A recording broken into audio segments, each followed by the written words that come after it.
বিশ্বকাপের উত্তেজনা তুঙ্গে। এই মুহূর্তে ৪৮ দলের দল ঘোষণা নিয়ে সবাই ব্যস্ত।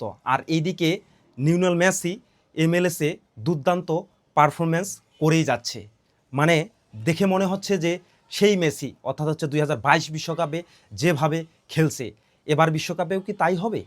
দেখে তো মনে হচ্ছে তাই। কারণ হচ্ছে তার যে রিসেন্ট দুইটা ম্যাচ যদি আমরা দেখি, আগের ম্যাচটা হ্যাটট্রিক এবং এই ম্যাচে, আজকের ম্যাচে অর্থাৎ ১ গোল ১ অ্যাসিস্ট। মানে হোয়াট এ পারফরমেন্স! মানে মেসি যে এই বয়সেও যে রান, আজকের যদি খেলাটা আপনারা দেখেন যে মেসির যে স্পিডটা, খেলার যে গতি এবং হচ্ছে যে ওই যে ২০১২-১৩ সালের দিকে যখন আমরা মেসিকে দেখছিলাম যে বার্সেলোনায় যখন খেলছিল, মানে কত, মানে ৪-৫টা ডিফেন্ডারকে কাটিয়ে অ্যাসিস্ট, গোল এরকম করতেছে। তো এখনও কিন্তু মেসির যে ধার সেটা এখনও রয়েছে। আর মেসি সবচেয়ে ডি বক্সে বল পেলেই এখনও বিপজ্জনক যে কোনো টিমের জন্য। তো আসলে মেসি এখনও যে দুর্দান্ত খেলে যাচ্ছে, মনে হয় না যে আর্জেন্টিনা এবার বিশ্বকাপে খারাপ খেলবে। আপনাদের কি মনে হয়?